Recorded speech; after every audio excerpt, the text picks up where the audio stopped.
Never should be made. Terrible.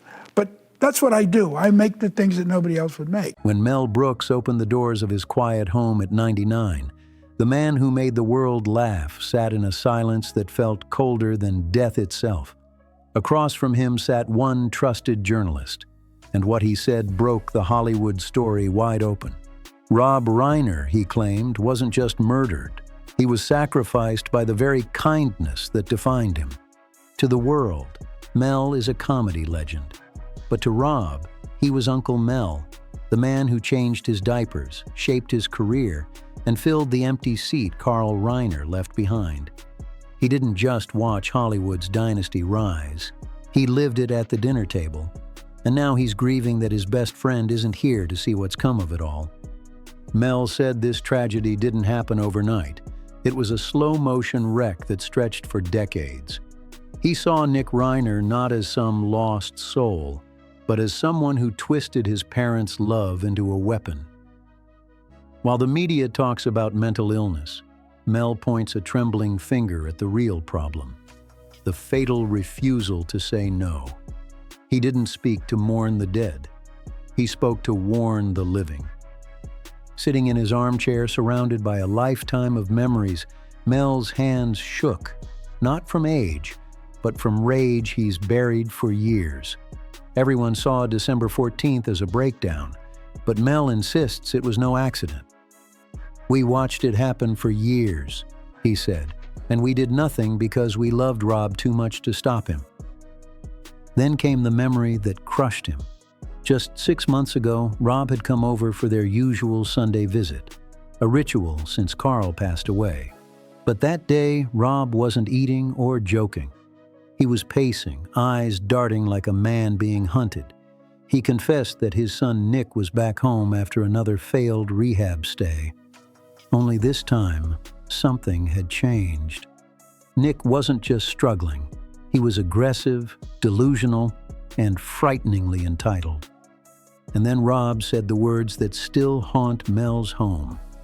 He had started locking his bedroom door at night. Imagine that. The man who once directed dreams on screen, now living in fear in his own house. A master of control everywhere but where it mattered most, his own life. Inside his own home, the great director had lost control of the script. Rob Reiner, the man who taught the world how to communicate, was trapped in a nightmare he couldn't rewrite. The irony was brutal.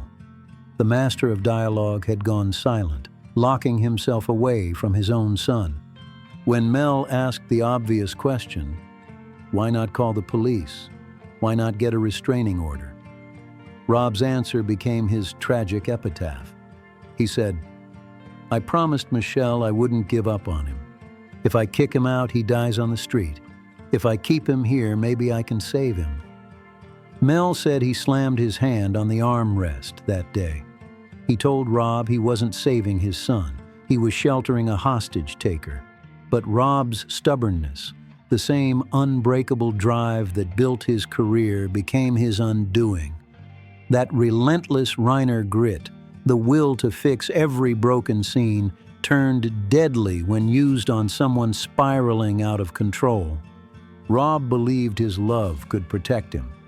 That patience was his weapon. But Mel saw the truth. To a manipulator, patience looks like weakness. He watched his friend crumble under the weight of that Hollywood illusion, the myth that money, therapy, and heart can rewrite fate. Rob thought he could direct his son's recovery like a film set, light it right, frame it perfectly, and it would all fall into place. But life doesn't do second takes. Mel, a master of both comedy and tragedy, saw the third act coming. He saw a father trapped inside his own home, guarding a locked door from the monster behind it. And what really chilled Mel wasn't just the fear, it was the mind games. Behind the walls of their Brentwood mansion, Rob and Michelle were being emotionally and financially drained. Nick had turned money into ammunition. He wasn't begging for help. He was demanding payment. Nick used the family's own values against them, twisting Rob's compassion into a weapon. He blamed every failure, every addiction on his parents' fame, claiming his trauma owed him millions. It was cruel, deliberate, and chillingly clear-headed. Mel said Rob would show up at his house with tears in his eyes, clutching his phone, showing messages from Nick. Vile, hateful texts that no parent should ever have to read. Rob kept paying for projects that didn't exist. Mel called it the transaction of guilt. Rob thought if he kept paying the ransom, maybe the hostage taker, his own son, would finally set him free. He believed he could buy back his son's love, not realizing he was just funding his own downfall. Then came the holiday gathering that Mel can't forget. Just a small get-together. But the air was so tense it could snap. Nick was there, quiet but charged, while everyone tried to play the part of a happy Hollywood family. Mel said he watched Nick watch Rob, and it wasn't love in those eyes. It was calculation, like a predator studying prey. At one point, Rob made a classic joke, that warm, self-deprecating humor that had made him beloved for decades. Everyone laughed instinctively. Everyone except Nick. He just stared, cold, blank, terrifying. Mel said that stare froze his blood. It was emptiness, pure and soulless. Later that night, Mel couldn't stay silent anymore. He pulled Rob aside into the hallway, grabbed him by the shoulders, and said the hardest words of his life. "Robbie, you need to get him out. He doesn't look at you with love. He looks at you with ownership." Mel said he could feel the truth in that moment. Nick didn't want a father. He wanted a resource, fame without effort, money without responsibility. But Rob, brilliant, loyal, and blind with denial, pulled away. He was offended, almost angry. He told Mel, "You sound like the critics. You don't know him like I do. He's in pain." Mel broke down, recalling that. He said he wept, not just for Rob's death, but for the death of truth itself. He watched the man he'd helped raise choose the comforting lie over the unbearable reality. That night, Rob walked back into that room to protect a son who was already sharpening the blade, while Mel stood frozen in the hallway, knowing exactly what was coming. And that's when Mel turned his fury on the Hollywood machine itself. He blasted the high-priced therapists, doctors, and consultants who surrounded the Reiners like guards. Mel didn't hold back. He called them accomplices. He revealed something chilling. Rob didn't just build his denial. He paid for it. For years, these so-called professionals soothed every warning sign. Whenever Rob expressed fear or Michelle suggested cutting ties, they stepped in with polished buzzwords, preaching radical acceptance and saying tough love was outdated. They told the Reiners that Nick's aggression wasn't danger, just a cry for help, that what he needed wasn't boundaries, but more patience, more understanding, and more money. Mel called it a sanitization of evil. These experts took a man showing sociopathic behavior and gave it a soft, clinical name. They called it a disorder, and Rob believed them. They called it neurodivergence. Mel's voice dropped to a growl when he said it. They told him it was a disorder. They didn't tell him it was a death sentence. That line sliced through the air like a knife. This, Mel said, is the tragedy of the wealthy. In any regular home, if a son threatens his parents, the police show up. But in the Reiner mansion, it was experts who arrived, not cops. PR managers, therapists, and consultants swarmed in to de-escalate, treating a brewing tragedy like a bad headline. Mel said these enablers knew Rob's weakness, his heart. They told him that if he kicked Nick out, whatever happened next would be his fault. They turned Rob's compassion into a weapon against him. They told him exactly what he wanted to hear. Your son isn't bad, he's just sick. And Rob, desperate to believe, paid them to keep the fantasy alive. To the outside world, the Brentwood estate looked perfect. glowing lawns, glittering decorations, a family legacy still shining. But inside, Mel said, it was rotting from the core, a mansion full of denial, kept standing by people too scared or too greedy to tell the truth. He compared it to a cancer misdiagnosed as a cold. The doctors knew something deadly was growing, but they smiled and said everything was fine. And now, Mel said, those same experts are silent. Where are they now? The therapists who preached radical acceptance, the consultants who told Rob to be patient, gone, vanished into the background, leaving only wreckage behind. Rob had spent his entire life trusting professionals, trusting cinematographers to light the shot, trusting writers to craft the scene, and finally, trusting doctors to save his son. But they failed him. They chose comfort over truth, process over protection. Mel wants the world to understand. The knife might have been in Nick's hand, but the path to that bedroom was cleared by a system terrified of saying one small word: no. He called it an indictment of a culture that thinks every wound can be therapized away. Some darkness, Mel said, can't be cured, only survived. And then came the night everything ended. The police report lists the facts: time of death, entry points, blood patterns. But Mel knows how that night felt. Because before the silence fell over Brentwood, the phone rang in his house one last time. It was late, and Mel was already in bed, surrounded by a century of memories. He almost didn't answer. At 99, late-night calls rarely bring good news, but instinct made him pick up. On the other end, the voice of the man who gave us a few good men was reduced to a whisper. Rob wasn't calling to talk. He wasn't calling to talk scripts. He was calling to say goodbye, even if he couldn't say the word. He's spiraling again, Mel, Rob whispered. He's screaming about the will. He thinks we're cutting him out. That was the moment when years of manipulation turned lethal.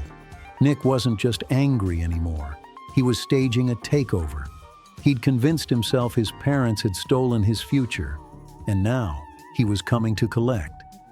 Mel, the man who had guided Rob from childhood to stardom, gave one final direction. Not a joke this time, but an order. Get in the car, Robbie, right now. Just drive. Come here. Don't stay in that house. It was the only sane move. Escape and call the police. But this is where the story turns from crime to tragedy. Rob paused. Mel could hear his breath, the gears turning, the choice of a man torn between survival and love. I can't leave. Michelle's in the room with him, Rob said, voice breaking. She's trying to calm him down. If I leave, he'll turn on her. That sentence hung in the air like smoke. Rob knew the danger. He knew those wild, cold eyes were ready for destruction. But he chose love over safety.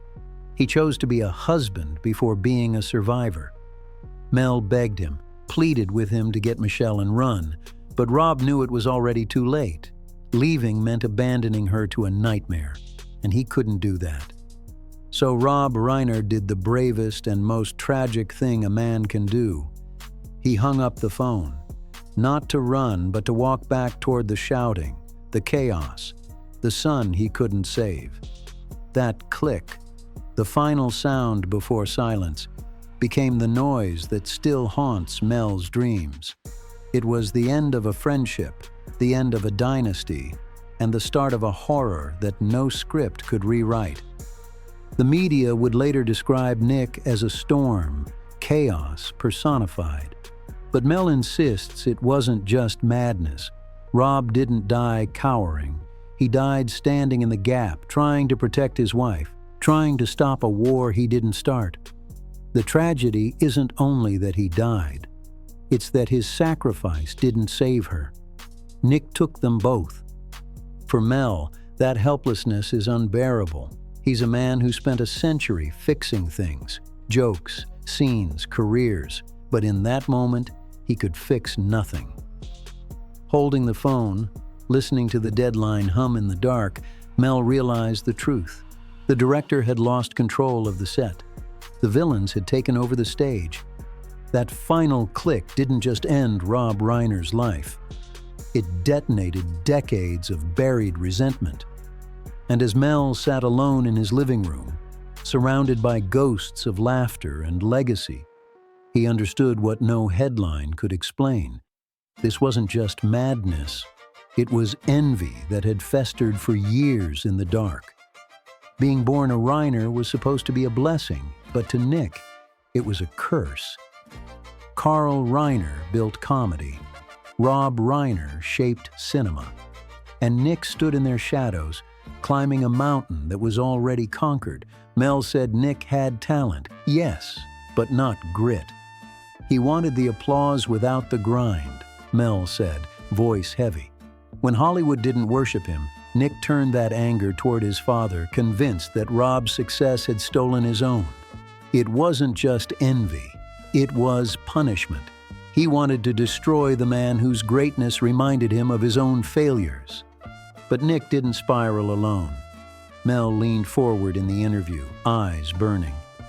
He had people around him, parasites, he said. They used Rob's money, fueled Nick's resentment, told him he was the victim, that his parents were the villains. Nick held the weapon, Mel said, but others sharpened the blade. These hangers-on kept him angry because his anger paid their bills. From the outside, the Reiner's mansion looked perfect. Perfect lawn, glowing lights, Hollywood charm.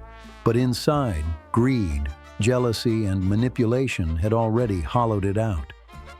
Mel called it a demolition, not an accident. Rob's friends, doctors, even the so-called helpers, all played a role, all too afraid to say no. The interview ended quietly. Mel looked out the window, sunlight hitting his face like an unwanted spotlight. No more secrets, he said. Only the truth now. And that truth cuts deep. Rob Reiner wasn't killed by madness alone. He was destroyed by love without limits. Enabling isn't love, Mel said. It's surrender. You can't hug a storm without getting swept away. You can't heal danger by excusing it. So when Nick Reiner stands in that courtroom, don't just see a headline. Remember Mel Brooks, 99 years old, sitting in silence, mourning the boy he once held and the friend he couldn't save. Remember that every tragedy starts with ignored warnings and doors left unlocked. Rob Reiner's films will always be his legacy. But thanks to Mel Brooks, his story is also a warning. Mercy without boundaries can destroy everything you love. Rest in peace, Rob and Michelle. The curtain has fallen, but the lesson will never fade.